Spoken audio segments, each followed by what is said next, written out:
Honourable Chief Minister, Mr. Chairman of Unity in Diversity and Global Dialogue Foundation, Excellencies, ladies and gentlemen, dear participants, it is my great pleasure to participate in the opening of this forum, an initiative to which the United Nations Alliance of Civilizations is honoured and proud to be associated.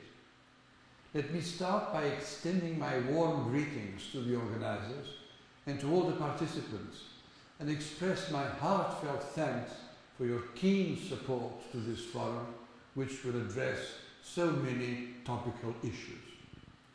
It is not by chance that Kerala was chosen to host this event. I do believe that you have a lot to share in terms of management of cultural and religious diversity. This is all about your success story regarding Kerala, its people and its achievements. This is all about the way you have striven to protect and preserve cultural and religious diversity and make it an advantage. Excellencies, ladies and gentlemen, let me quote the Millennium Declaration, and I quote now: "Human beings must respect one another in all their diversity of belief, culture and language. Differences within and between societies should be neither feared nor repressed, but cherished as a precious asset of humanity.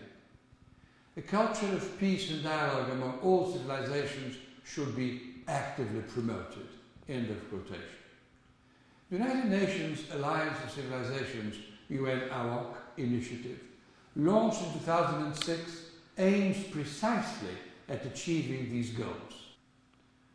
Protecting and promoting cultural and religious diversity is an unfinished business and a permanent challenge, not only for governments and local authorities, which are responsible for the implementation of good governance, good policies and practices, but also for all of us citizens as members of civil society, as workers, as students, as believers.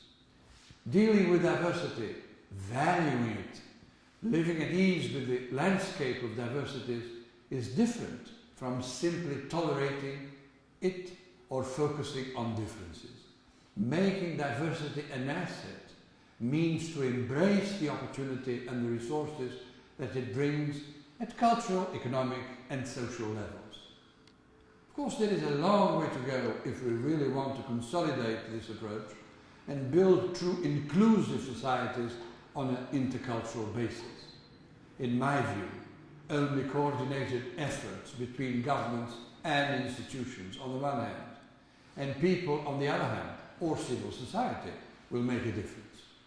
This is why initiatives like this forum, bringing together political and religious leaders, intellectuals, businessmen, media and citizens from all ages and walks of life, are of the utmost importance to raise awareness about these critical issues and create opportunities for action.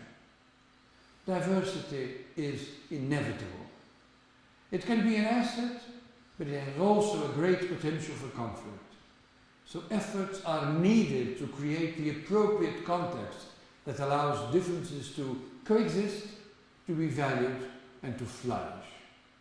This requires, however, addressing inequalities, reducing fear and intolerance, and developing new stories about identity and belonging. Ladies and gentlemen, this is our challenge. I hope that this forum will contribute to achieve these aims. I am really looking forward to reading the conclusions of your debates, to share them with other members of the Alliance. I count on your cooperation because I do believe that the so-called Kerala model is truly remarkable and greatly inspiring. As Mr. Shashi Tharoor reminds us, and I quote, "Kerala is a state that has practiced openness and tolerance from time immemorial, that has made religious and ethnic diversity a part of its daily life, rather than a sort of division, that has overcome caste discrimination and class oppression through education, land reforms and political democracy that has honoured its women and enabled them to lead productive, fulfilling and empowered lives. End of quotation. Like him, and I quote again, I look forward to the day when Kerala will no longer be the exception in tales of Indian development, but merely the trailblazer. And I dare to add, not only of the Indian, but also of the global development. Many thanks for your attention.